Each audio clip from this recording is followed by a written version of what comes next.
So they always have this hope that they'll be back. So they don't want to, burn any bridges with the establishment, which is pro-Israel. As you know, I mean, let's not lie to each other.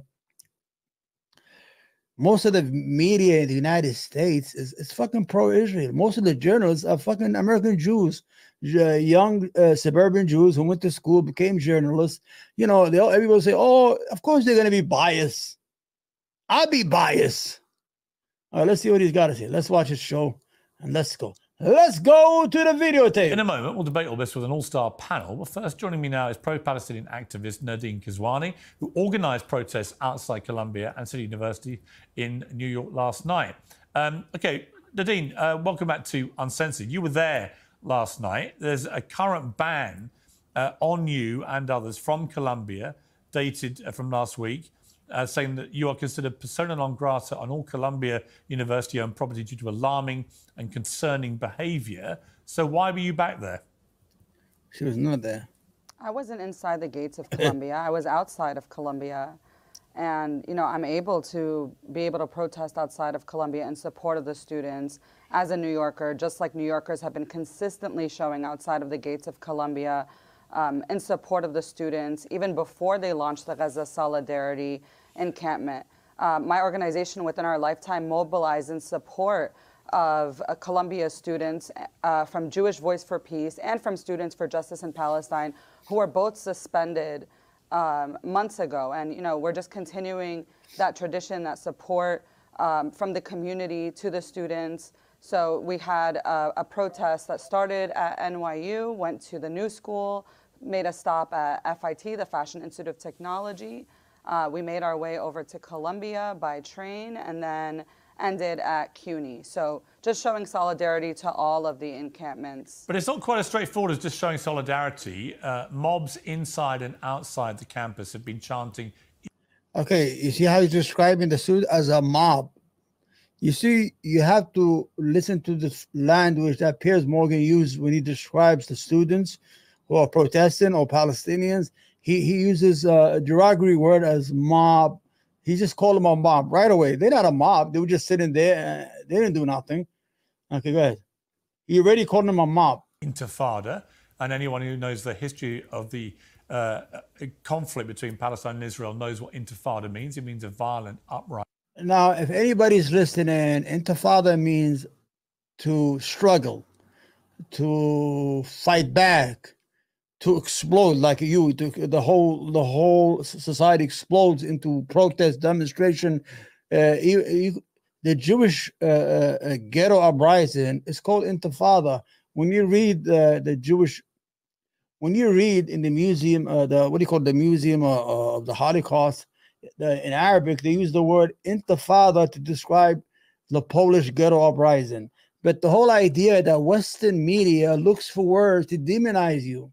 So they demonize these words. So when you come to speak, it's a bad word. It's a dangerous word. It's an ugly word. So these words, they demonize, they're regular words.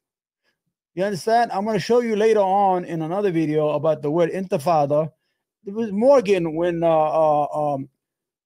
Mahdi Hassan explains what it means, and he still wants to use that because these are talking points they get in the email. We have to make the word intifada very bad, bad, bad. We have to make it bad. We have to make the students anti-Semites, mob, crazy. Let's go. They've been chanting from the river to the sea, which of course involves the eradication of Israel. We've seen Jewish students being harassed by the mob. We've seen Jewish professors not being allowed in to teach because of fears for their safety.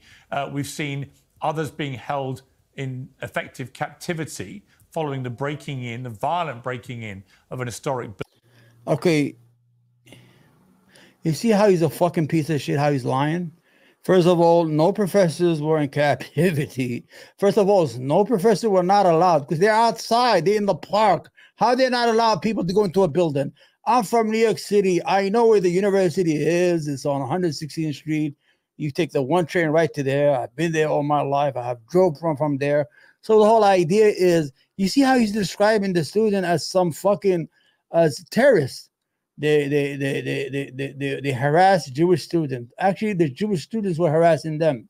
Now, there's two different Jewish students. There are Jewish students who are protesting with the protesters, who are Jews with conscience, who are against the Zionism and the Zionist behavior in Israel, and they don't want them to use Judaism and Jews or use their name to create a genocide. There is no harassment. These people are inside tents. How are they going to harass people? But I want to show you the language. You see how he's framing it already? This is one dangerous motherfucker right here. All right. Building. All of this, a lot of it is criminal, from trespass to vandalism to actually potentially kidnapping people if you're not letting them out when you break in.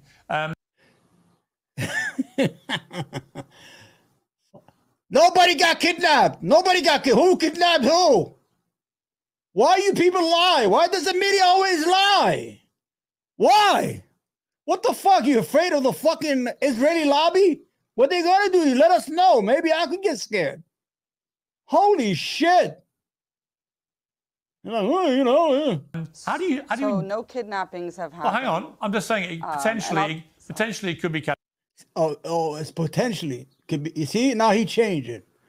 When she said no kidnapping has happened there, Piers. Categorizes that. So my question for you is, why would you support all this? Why do you support chanting about a violent uprising? Why are Jewish students being harassed in this manner? Why would you support the wanton vandalism involved in smashing into an historic building?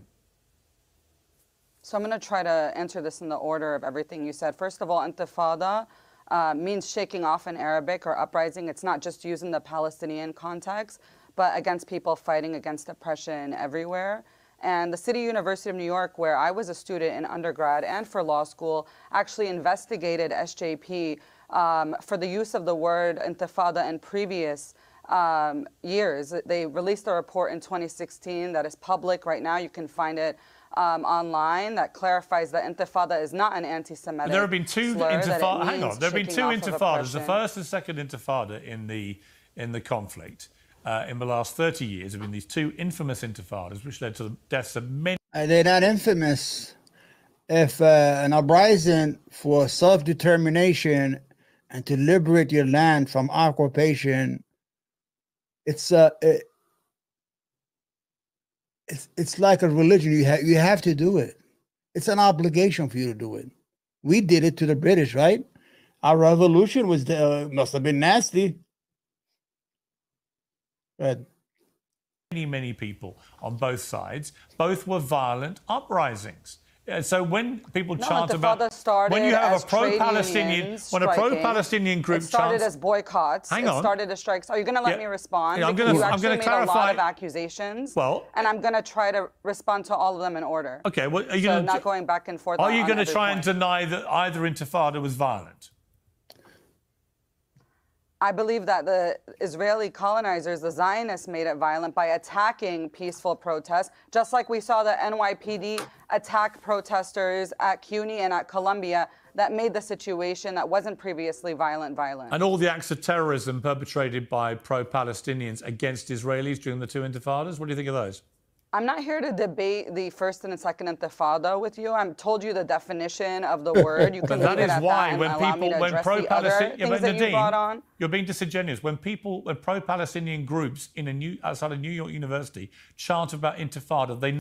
Okay, so he is debating the word, and he's going back 20, 30 years. And the first intifada was non-violent. And, you know, the Prime Minister, Yitzhak Rabin, he's dead. He ordered the Israeli army to break the arms of children. They did, who was throwing rocks at them. The second intifada was violence, but most of the death was from the Palestinians. 1,000 Palestinians died. Now, the whole issue is he has the word with the word intifada, which means it's a struggle. It's an Arabic language. Okay, so let's say the word revolution. Is that a bad word? A lot of people get killed when you have a revolution, right?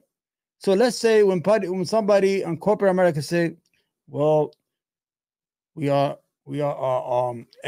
is a revolutionary moment in our history. Woo, is that nasty? He's talking about AI. We are revolutionizing the car industry. Is that a bad word? You understand what I'm saying, ladies and gentlemen here? These people are fucking animals, man. They are criminals, man. They hate the Palestinian with passion. I mean, the Palestinians are doing all the dying, and they still are the criminals. Know what they're doing, and Jewish people know what they're doing. They are invoking the first and second Intifada, I don't know what which you involved, say they're doing, which because involved every a lot of violence and a lot of terrorism. Has been chanting Intifada for decades. So, you know, this, and let's go back, let's go to the second phrase you say, from the river to the sea. Yeah. Now they want to make a problem with that. Any chant that we say, you know, there's this accusation of anti-Semitism, because every single pro-Palestinian activist has been accused of anti-Semitism as a way to silence them.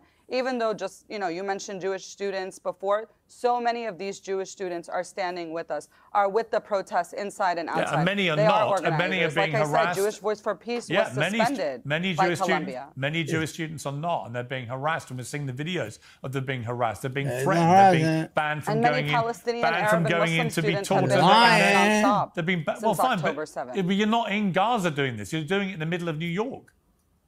What does this have to do with being in Gaza? We're here as New Yorkers, as Arabs, Muslims, and Palestinians, and we're harassed daily, constantly, not just since October 7th, but for as long as we have lived here. And, you know, that's constantly ignored. But when Palestinian students are finally speaking up against the slaughter of their people in Gaza and all over Palestine, you know, it becomes a problem. Now they want to, you know, pay attention to these things. You know, I think every Palestinian organization, including my own, has made it clear that we stand against anti-Semitism, and that these smears of anti-Semitism against pro-Palestinian activists are a long-held tradition by the Zionist lobby, by Zionist organizations, as an attempt to discredit people. If protesters get violent, is that acceptable resistance to the oppression? There is no violence.